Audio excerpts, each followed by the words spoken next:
Glória a Deus. Eu desejo saudar a amada igreja com a paz do Senhor. Queridos e amados irmãos, para mim é uma grande alegria poder estar aqui nesta noite, tendo esta honrosa oportunidade de trazer a palavra do Senhor nesta noite, culto de ensino, um culto muito importante para a igreja do Senhor, e prove a Deus estarmos aqui nesta noite com muita alegria. Quero tributar a Deus toda a honra e toda a glória, louvar a Ele por esta honrosa oportunidade, externando a minha gratidão a Deus, aos amados pastores, à minha retaguarda, ao pastor Tiago, aos demais obreiros do Senhor que estão aqui na casa de Deus, a toda a igreja, aos que acompanham pelas redes sociais, pela internet. Deus tem uma palavra para o seu coração. Abra sua Bíblia, por gentileza, no livro de 1 Reis, capítulo de número 17, a partir do verso 1. Meu xará, melhora meu retorno, por gentileza. 1 Reis, capítulo 17, chegou, obrigado. 1 Reis, capítulo 17, a partir do verso 1. Noite, o qual iremos nos deleitar na palavra de Deus, na Santa Escritura. Com muito temor e tremor, leiamos a palavra de Deus. 1 Reis, capítulo 17, versículo 1. Assim diz as Escrituras: Então Elias, o tisbita, dos moradores de Gileade, disse a Acabe: Vive o Senhor, Deus de Israel, perante cuja face estou, que nestes anos nem orvalho, nem chuva haverá, senão segundo a minha palavra. Depois veio a ele a palavra do Senhor, dizendo: Vai-te daqui e vira-te para o oriente, e esconde-te junto ao ribeiro de Querite, que está diante do Jordão. E há de ser que beberás do ribeiro, e eu tenho ordenado aos corvos que ali te sustentem. Foi, pois, e fez conforme a palavra do Senhor, porque foi e habitou junto ao ribeiro de Querite, que está diante do Jordão. E os corvos lhe traziam pão e carne pela manhã, como também pão e carne à noite, e bebia do ribeiro. E sucedeu que, passados dias, o ribeiro se secou, porque não tinha havido chuva na terra. Quem pode dizer amém? Amém. Podem tomar os seus assentos, por gentileza. Mas, por favor, se pode, mantenha a sua Bíblia aberta. Nós vamos entender os versículos expostos no capítulo 17 de 1 Reis, com detalhes, e ver o que o texto está nos narrando e nos transmitindo para esta noite. Querida igreja do Senhor, quando se fala em profeta, o primeiro personagem que se vem à mente é o profeta Elias. O profeta Elias é um personagem que ficou na história.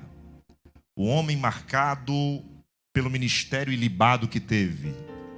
Elias teve um ministério profético de muita maestria. E esse ministério lhe trouxe algumas verdades. O ministério profético de Elias lhe ensinou algumas lições.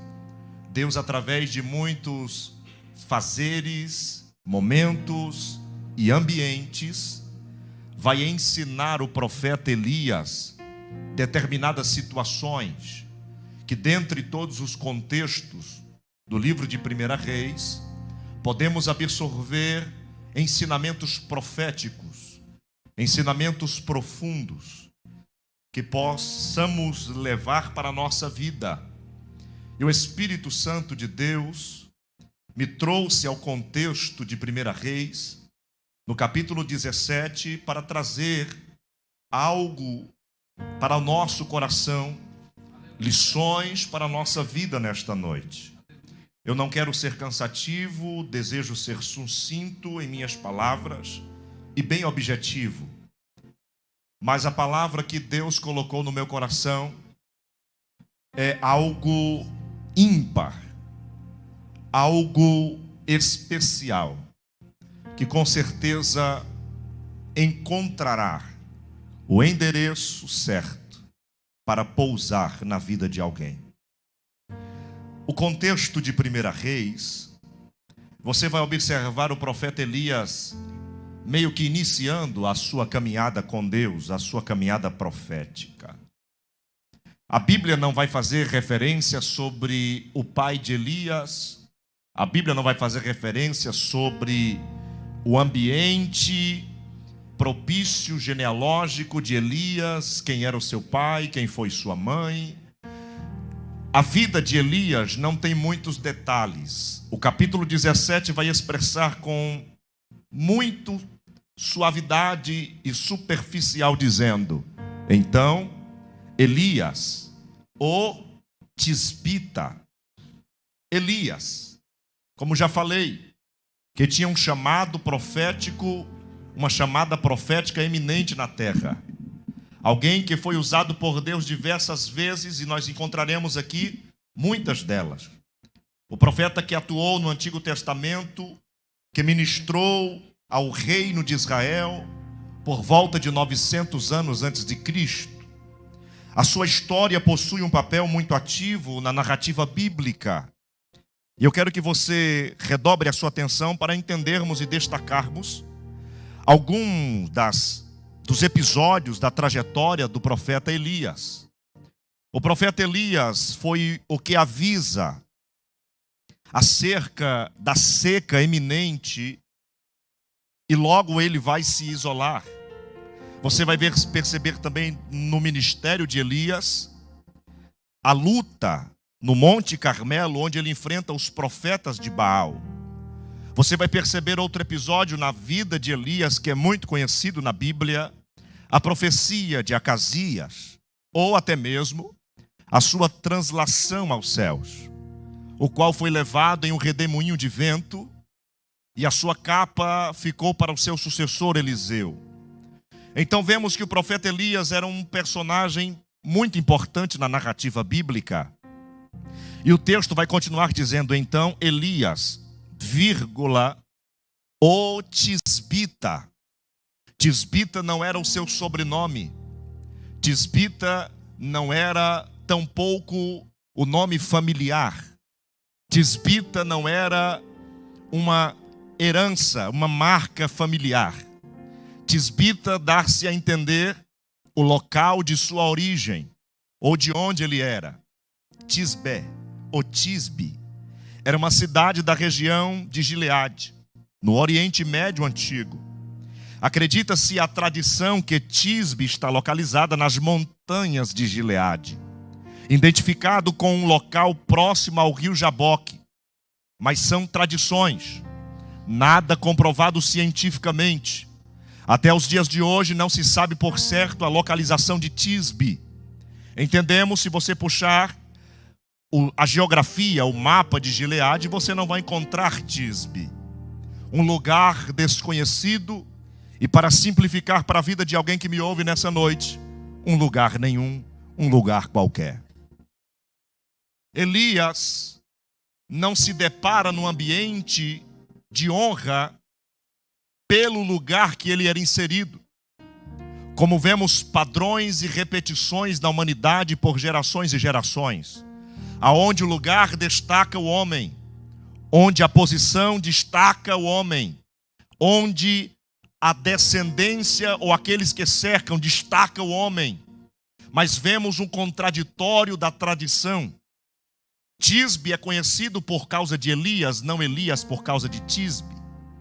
E eu já quero abrir um parêntese nesta noite, nesta ministração, e dizer que Deus te fará conhecido, e fará conhecido o lugar que você habita, por causa do que há dentro de ti. Se eu tivesse a liberdade de trazer um tema a esta mensagem, seria lições do Querite. Repita comigo em alto e bom som: lições do Querite.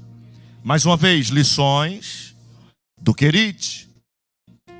O contexto do capítulo 17 vai começar dizendo: Elias, o tisbita, ele vai lançar uma palavra de seca, uma palavra negativa, que permeava tanto aos seus quanto aos inimigos. Elias tinha uma vida com Deus tão íntima, tão de perto, tão próxima, que ele vai falar segundo a minha palavra. Observe o contexto do que ele diz: vive o Senhor, Deus de Israel, perante cuja face estou, que nestes anos nem orvalho, nem chuva haverá, senão segundo a minha palavra. Porque Elias sabia de quem ele estava perto. Elias conhecia o seu Deus. Grande responsabilidade as palavras de Elias permeiam os ouvidos daquela multidão. Mas assim Deus o fez segundo a palavra do profeta. O profeta vai entrar em eminência. O ministério profético de Elias tinha tudo para ser o mais bombástico. A ótica dos homens, aquele homem profetizando, por mais que seja uma profecia negativa, de seca, nem orvalho e nem chuva. Mas por debaixo desta palavra havia uma verdade que imperava sobre a profecia, pois a palavra não era lançada ao vento. A palavra que saiu da boca de Elias não foi uma palavra de homem, foi uma palavra de Deus. E quando nós nos permitimos e permitimos Deus falar através da nossa vida, as palavras que saírem da nossa boca não sairá vazia, encontrará endereço, encontrará renovo, encontrará uma ação manifesta dos céus. Eu desejo profetizar esta noite para a vida de quem acredita em dizer que Deus deseja usar a tua boca. E abra a sua boca sem medo. Fale as palavras que o céu te ordena. Por mais que seja palavra de juízo, esteja debaixo da verdade do céu. E o céu falando na tua boca, com certeza irá acontecer milagres, maravilhas, prodígios. E a verdade do evangelho e da sua promessa irá se cumprir segundo a vontade de Deus. O que eu quero que você entenda aqui é que neste momento possa ser, o texto não diz, e não quero dizer que o texto está falando. Eu não quero que você crie uma heresia na sua mente, mas eu quero que você pense comigo, por gentileza. Elias como homem, ele poderia inchar. Elias como homem, ele poderia inflar. Elias como homem poderia dizer: eu sou o homem que fala e Deus obedece. Eu sou um ministério profético nesta terra, eu sou diferenciado, eu sou aquele que eu falo e as minhas palavras não caem por terra. Elias tinha tudo para fazer isso. Elias tinha tudo para viver assim, para pensar assim. Elias profetiza e libera a palavra de seca. Assim se cumpriu a palavra que saiu da boca de Elias. Pregador, o que você quer dizer com isso? Na introdução que eu estou aplicando nesta noite, eu quero dizer: a fama se espalha. Todo mundo começa a falar de Elias. Não choveu mais, não caiu orvalho, está terrível. Os animais estão morrendo, a colheita está acabando, as plantações estão mirrando. O que foi que aconteceu? Que homem é aquele que falou que não vai chover e não choveu mesmo? E começa a percorrer a fama de Elias. Quando a fama entre os homens se espalham em um tempo não apropriado, a palavra diretiva de Deus para Elias é: se esconda. Eu quero me apegar a esta palavra nesta noite e com certeza pairar na mente de alguém nesta noite, neste lugar. Eu quero que você entenda que quando a fama vem na hora errada, quando se espalha a notícia da maneira precoce, Deus orienta do céu em dizer para a vida de alguém: se esconda, se esconda, vá para um esconderijo, porque precocemente Elias poderia ter acabado com o seu ministério. Elias poderia ter findado aquilo que nem começou. Eu estou pregando para pessoas esta noite aqui, que quem sabe iniciou uma vida com Deus, um ministério profético com Deus, uma caminhada com Deus, e não entende muitas das vezes o porquê de tanto esconderijo e de tanto anonimato. E Deus me trouxe nesta noite para falar para a tua vida em dizer: o esconderijo que Deus está te proporcionando é para que o diabo não te mate, é para que o diabo não toque na tua casa, não toque na tua família, não acabe com o teu ministério, não destrua os teus sonhos e os teus projetos. Levante a mão por gentileza nesta noite, porque eu vou liberar uma palavra profética debaixo desta palavra. Quando e a hora e o momento e aonde vai ser, Deus sabe de tudo.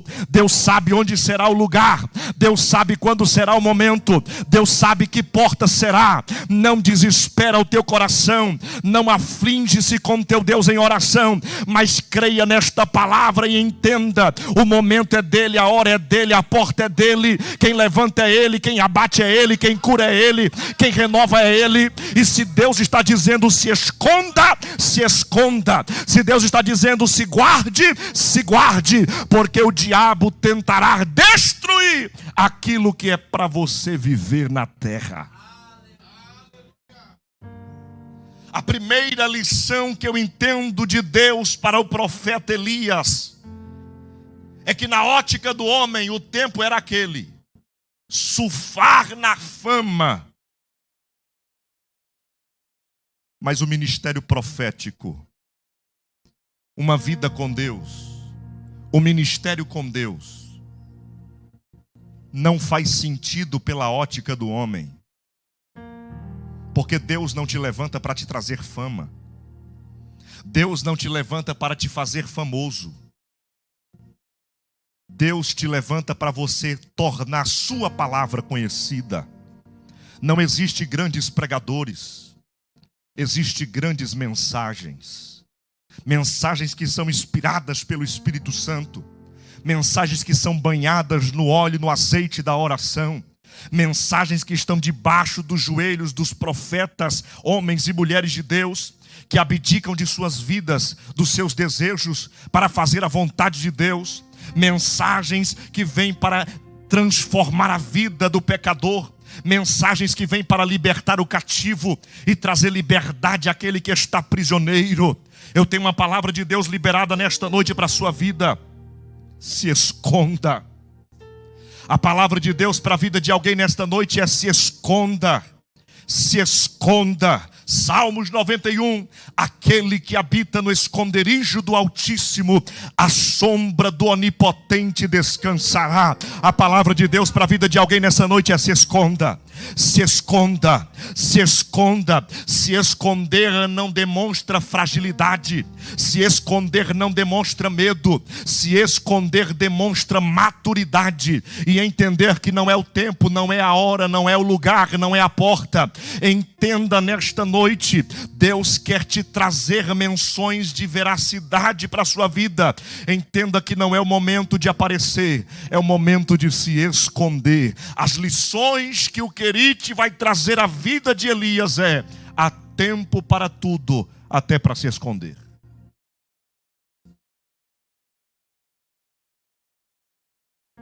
A vida é feita de etapas, e nas etapas da vida o esconderijo está presente.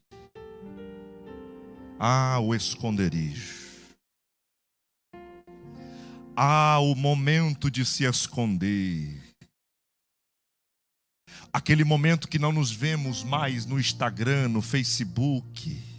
Aquele momento mais que não respondemos tão cedo aquela mensagem do WhatsApp. Aquele esconderijo que as pessoas, quando olham para nós, dizem: o que foi que aconteceu com você? Você estava sumido. E você pode dizer: eu estava sumido, eu estava escondido em Deus. Eu estava guardado em Deus. Tem hora que é tempo de se esconder, é hora de se guardar. O diabo tem lançado tanta artimanha para a tua vida, para a tua família, tantas setas diabólicas. Quem sabe você fica enfermo, doente, triste, cabisbaixo e não entende o porquê. É porque você está aparecendo um momento que não é para aparecer. Você está vivendo o que não é para viver no tempo errado. A ansiedade de viver aquilo de Deus para a sua vida acaba atrapalhando a trajetória de Deus. E Deus está falando para a vida de alguém: se esconda. Se esconda. Se esconda. Os olhos estão voltados para o profeta, mas Deus olha para o profeta e diz: não é tempo de aparecer, é tempo de se esconder. Deus sabia que a palavra não cairia por terra, e através da seca da profecia de Elias, homens maus, olhos maus estariam fintados em Elias. Deus vai te guardar dos homens maus desta terra. Deus está te guardando hoje dos olhos sanguinários que desejam a tua derrota. Essa noite você vai entender que você não está esquecido, você está guardado. E esquecido é uma coisa, guardado é outra. Você não está esquecido por Deus, você está guardado por Ele. Ele sabe o tempo de te chamar, Ele sabe o tempo de te levantar, Ele sabe o tempo que você deve falar. Você está guardado e não esconde, você está guardado e não esquecido. Por gentileza, use a sua boca, empreste a sua boca para Deus e diga para quem está perto de você, diga: você não está esquecido, você está guardado. Você não está esquecido, você está guardado. E como é bom estar guardado por Deus, porque quando Deus guarda, o diabo não acha. Quando Deus guarda, o demônio não toca. Quando Deus guarda, o inimigo não acha. Quando Deus guarda, você pode ir à direita, ir à esquerda, mas aos olhos do inimigo ninguém te vê, ninguém te encontra, porque quando Deus guarda, Ele guarda para valer.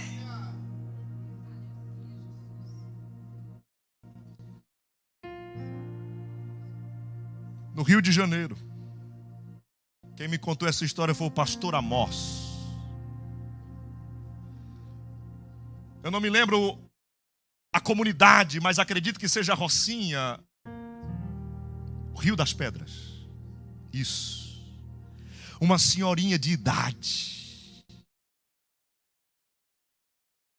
que entendeu a caminhada com Deus.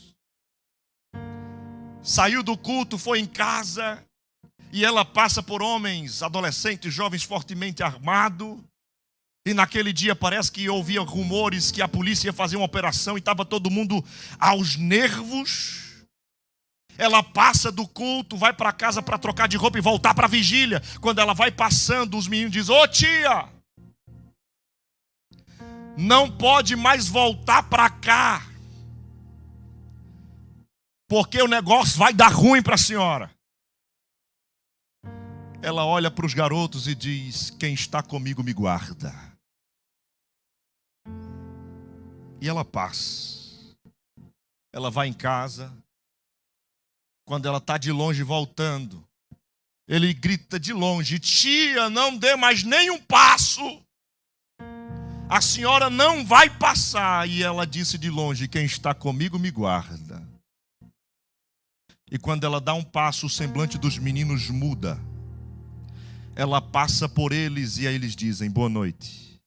Ela passa e eles: boa noite, boa noite, boa noite, boa noite, boa noite. Ela não entendeu nada, chegou na igreja, participou da vigília, e ela orando, orando, orando e se preocupando, dizendo: Senhor, vou voltar para casa e aqueles meninos estão lá, e agora o que será de mim? Quando ela sai de casa pela madrugada, voltando para casa, quando ela vai chegando na esquina do corredor, os meninos estão: boa noite, boa noite, boa noite. Ela chega perto dos garotos e diz: vocês estão brincando com a minha cara? Disse: não, tia, eu não sabia o que a senhora era do exército. Desde que a senhora passou, os guardas estão passando aqui, não tenho o que fazer. O céu te guarda. E quando guarda, ninguém toca. Elias, se esconda para que o mal não te aflige.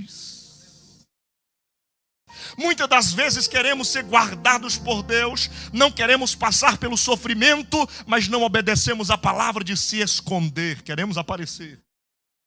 Lembra de Moisés, que até então não tinha nome, porque Moisés é tirado das águas, quem dá este nome é a filha de Faraó, está com a sua mãe Joquebede. O menino já fazia 3 meses ali e a sua mãe estava o escondendo. Só que 3 meses não dá mais para esconder. Porque menino chora, menino grita, menino berra. O crescimento é notório, e quando o crescimento é notório, não dá para esconder o que cresce. Quem está em crescimento não se esconde muito tempo.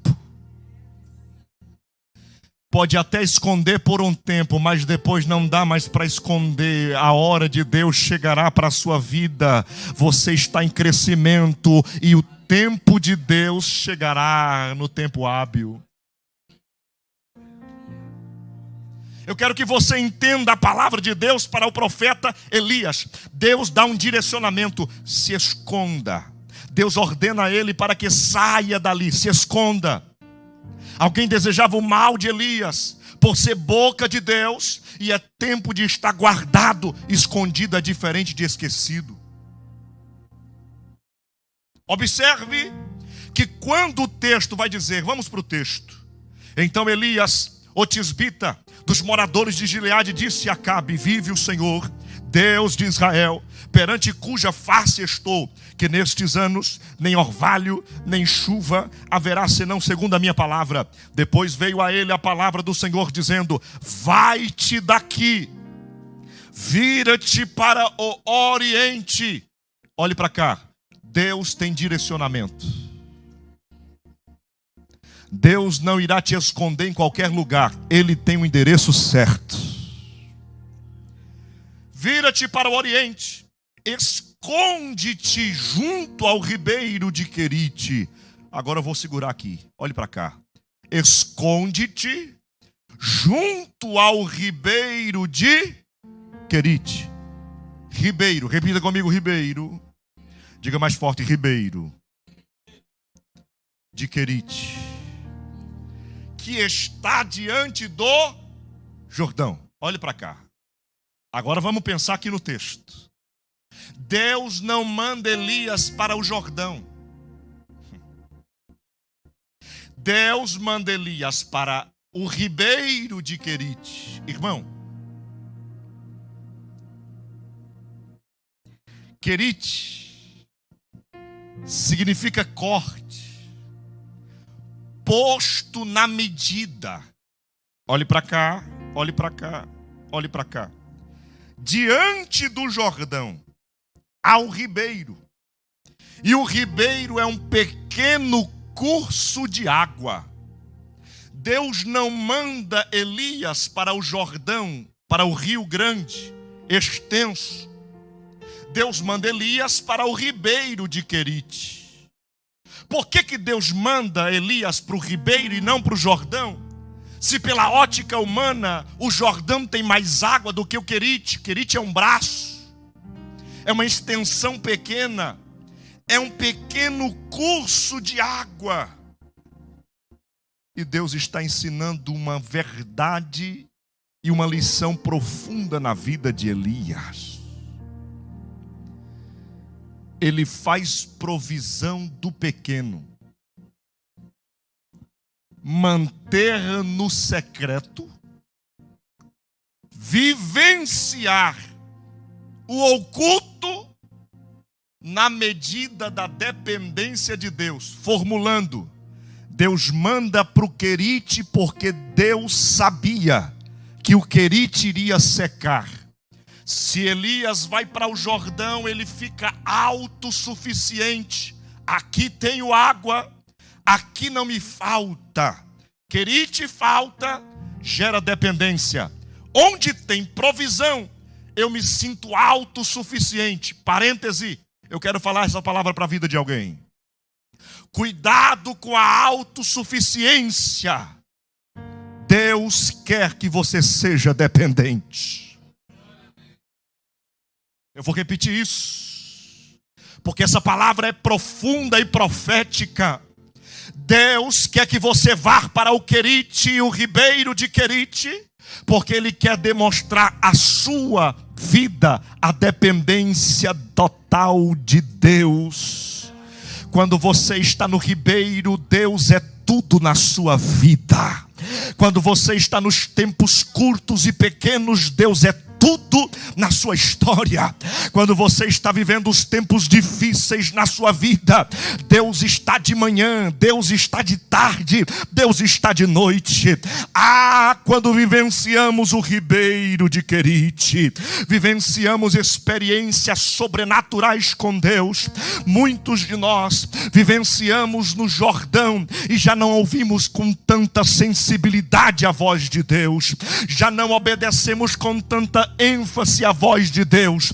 E se uma lição que Deus quer ensinar para nós esta noite é dizer: seja dependente de mim no Querite, seja dependente de mim no ribeiro.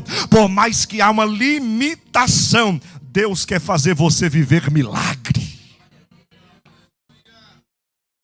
Seja profeta para a vida de alguém e dizer: é no espaço pequeno, é na água pouca que Deus me esconderá.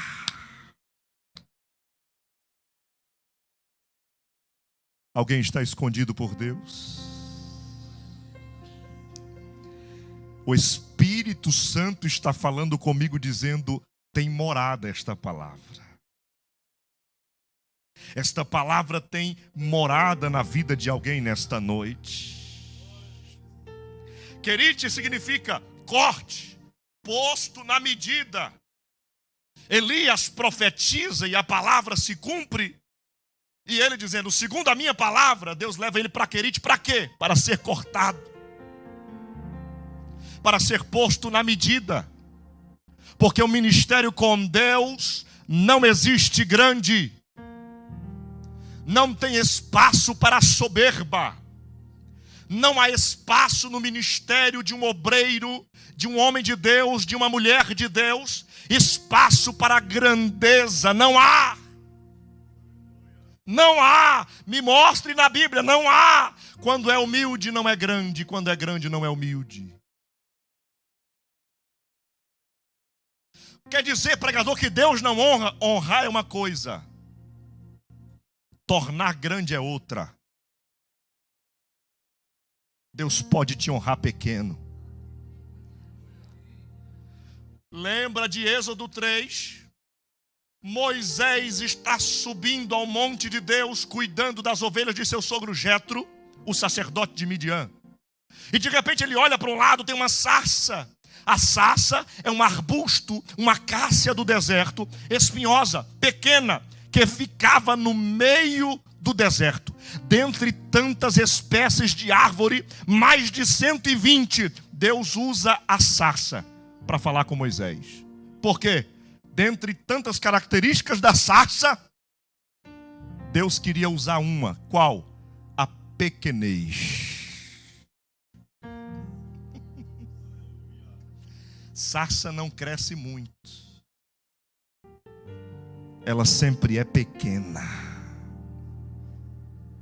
Espera aí. A sarça é pequena, é. Mas olha o contexto do texto.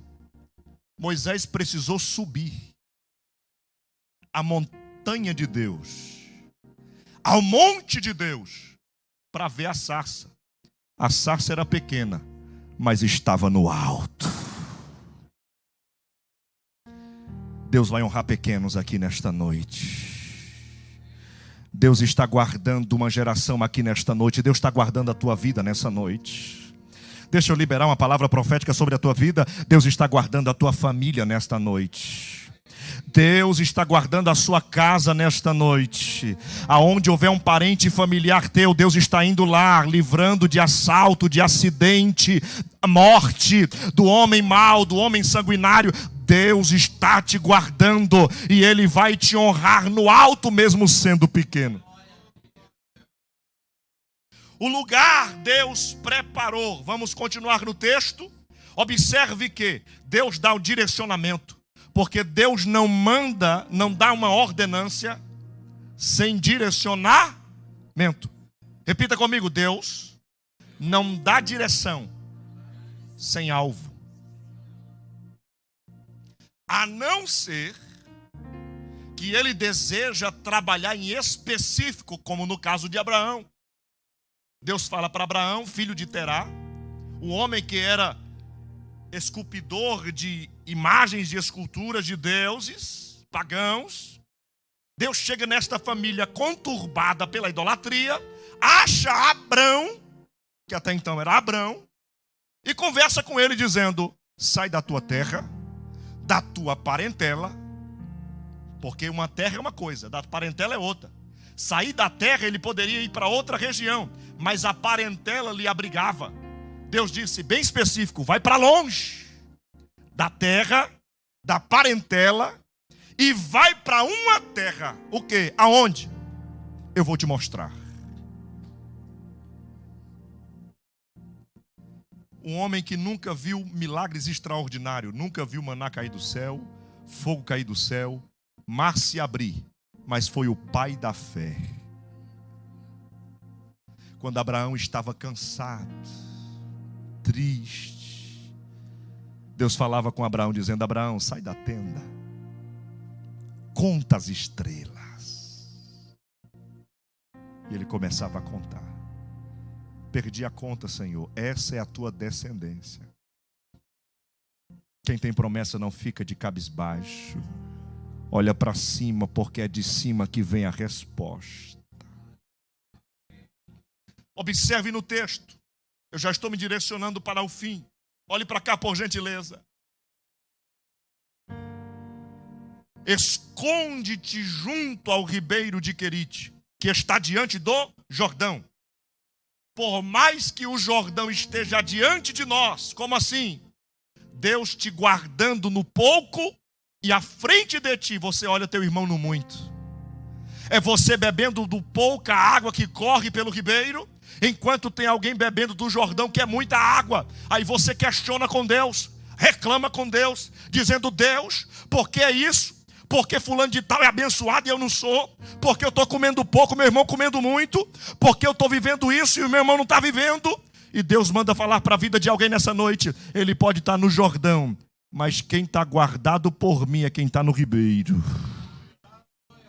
Pode estar no Jordão, mas quem vai passar por milagres específicos é quem está no ribeiro. Sendo cortado o excesso. Deus te leva para o Querite para cortar excessos. Quem sabe você excede em algumas áreas da sua vida. Excede com a sua esposa, excede com o seu marido, com o seu filho, excede na igreja, excede no trabalho. Deus está te caminhando para o Querite para dizer: eu vou cortar o excesso, vou colocar na medida, para poder trabalhar milagres na vida dele. 4. E há de ser que beberás no ribeiro. Eu tenho ordenado aos corvos que ali te sustentem. Segura essa. Deus ordenou aos corvos que sustentassem a Elias. Olha para cá. Deus não estava falando com o profeta. Ele não tinha saído do ambiente ainda. Mas Deus falou. O português é bem claro quando diz: eu já ordenei. Passado. Deus já havia falado com os corvos. Antes de Elias precisar. Antes da necessidade chegar, a provisão já estava pronta. Não, você não entendeu isso. Antes de Elias precisar comer pão e carne, os corvos já estavam esperando. Elias ainda ia se esconder, mas os corvos já estavam de prontidão com pão e carne. Eu tenho uma palavra liberada para você nessa noite. No Querite você pode até beber no pouco. No Querite você pode até estar no lugar escondido. Mas no Querite, antes da necessidade, Ele preparou provisão para a tua casa. Ele preparou provisão para a tua vida. A necessidade vai chegar e a bênção já está pronta para encaixar na necessidade em dizer para a vida de alguém: não se preocupe. Gênesis. Deus cria animais, vegetais, árvores, plantas, tudo. O homem é por último. Porque Deus cria a manutenção, o mantimento antes da necessidade. Antes de Adão ser formado para comer, para viver, o seu alimento já estava posto no jardim. Você crê nessa palavra? Eu profetizo provisão de Deus na sua vida. É você escondido na sua sombra e Ele te provendo. É você escondido em Querite, Deus te dando pão e carne, Deus te mantendo, Deus dando a manutenção. Não vai faltar nada na tua família. Eu vou profetizar e quem crê recebe. Não vai faltar na tua vida ministerial, não vai faltar nada na tua casa, não vai faltar nada na tua família, não vai faltar nada no meio dos teus, porque enquanto vier a necessidade, Deus já tem provisão pronta para você. Beberás do pequeno, comerás do improvável. Ribeiro representa dependência na hora da seca. Olha com quem Deus vai falar. Deus poderia falar com qualquer outro animal, sim ou não? Deus poderia falar com um gato, com um cachorro, com um leão. Não sei o animal que tinha na época, na região. Não sei, não entendo da biologia da época daquela região da Palestina. Mas Deus poderia falar com qualquer outro. Deus fala com o corvo. O corvo é da família da Corvidae, espécie de ave com penas pretas e se alimentam de pequenos invertebrados, sementes e frutos. Podem ser também necrófagos, quer dizer, carnívoros. O corvo, dentre tanto tempo, é um símbolo de morte. Lembra da peste negra? As máscaras dos homens, dos doutores, dos médicos, tinham bico imitando o corvo, para ter no bico daquela máscara alguns utensílios para não adquirir a doença da peste negra. Ficou marcado em toda uma geração a representatividade, o símbolo do corvo como algo malicioso, negativo, algo de destruição e morte. O que é que Deus quer fazer com alguém? Deus vai pegar um símbolo de morte para manter a vida do profeta. Deus trabalhando no improvável. Aquilo que era morte está mantendo vida. Porque do improvável que vivencia nesta terra, Deus levantará o improvável para você. A porta improvável, a pessoa improvável, a maneira improvável. Vai dando glória a Deus, porque eu estou profetizando, é para quem acredita. Tudo que Ele for fazer, às vezes Ele vai se utilizar da improbabilidade. Vou repetir isso para a vida de alguém. O corvo era símbolo de morte, mas este símbolo estava trazendo vida para Elias. Deus vai usar a pessoa que você não acredita para te ajudar. Deus vai usar a porta para se abrir que você não acredita. É o Querite te ensinando lições e dizer: eu faço como quero, da maneira que quero, uso quem quero. E eu vou pegar o corvo, símbolo de morte, para gerar vida. O inimigo não vai entender, mas você vai comer pão, vai comer carne, vai dar glória a Deus. Tua família vai estar bem, vai ter sustento. No meio do pouco, no meio do ribeiro, terá provisão de Deus no meio de tudo isso. As lições do ribeiro estão apresentadas, Deus se utilizando da morte para manter a vida. Deus fala: eu tenho ordenado. Mas o texto vai findando e aqui eu quero me encerrar a minha palavra em falar para você que o ribeiro seca. E quando o ribeiro seca, Deus não manda Elias para outro rio, Deus manda Elias para Sarepta. A palavra Sarepta significa refinar, passar pelo fogo, porque o excesso que foi cortado ainda precisa ser refinado. Eu estou pregando para alguém aqui nessa noite. Quem sabe já foi cortado o excesso e dói. O processo é dolorido. O processo machuca. Ainda que o excesso foi retirado, Deus está dizendo para a vida de alguém: precisa ser refinado. Precisa passar pelo fogo. Deus levanta um necessitado para manter outro necessitado. Aquela mulher ia fazer um bolinho de farinha para comer com seu filho e morrer. Elias chega na casa dizendo: faz o primeiro bolo para mim. Ele não era besta. Queria saciar sua fome. Mas estava debaixo de uma palavra profética. Fique de pé nesta noite, por gentileza. As lições do ribeiro, as lições do Querite estão para nos mostrarem dizer que pela porta improvável Deus manterá sua vida. Pelo personagem improvável Deus trará pão e carne, manutenção, mantimento. No Querite você será cortado. Em Sarepta você será refinado. Deus está tratando com a sua vida no meio da pouquíssima água e pouquíssima comida.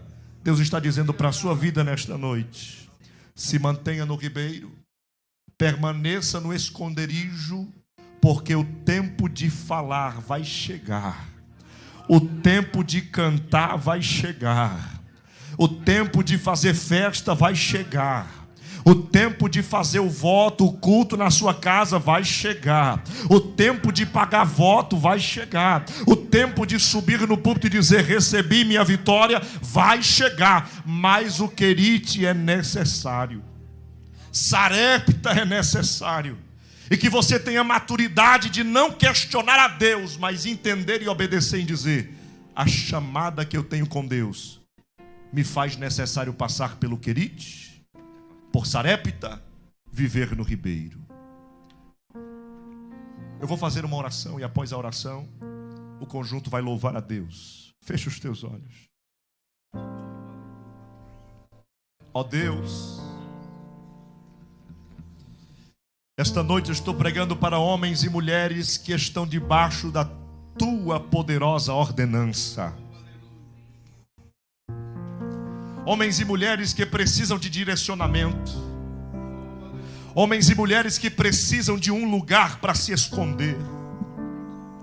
E que lugar melhor é estar debaixo das tuas asas. Ó Deus, no teu esconderijo, na tua sombra, a tua sombra onipotente que nos faz descansar, como o salmista em verdes pastos, na pastagem, na paz, na tranquilidade do ribeiro.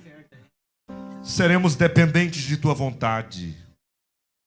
Nos faz dependente do teu amor, da tua vontade.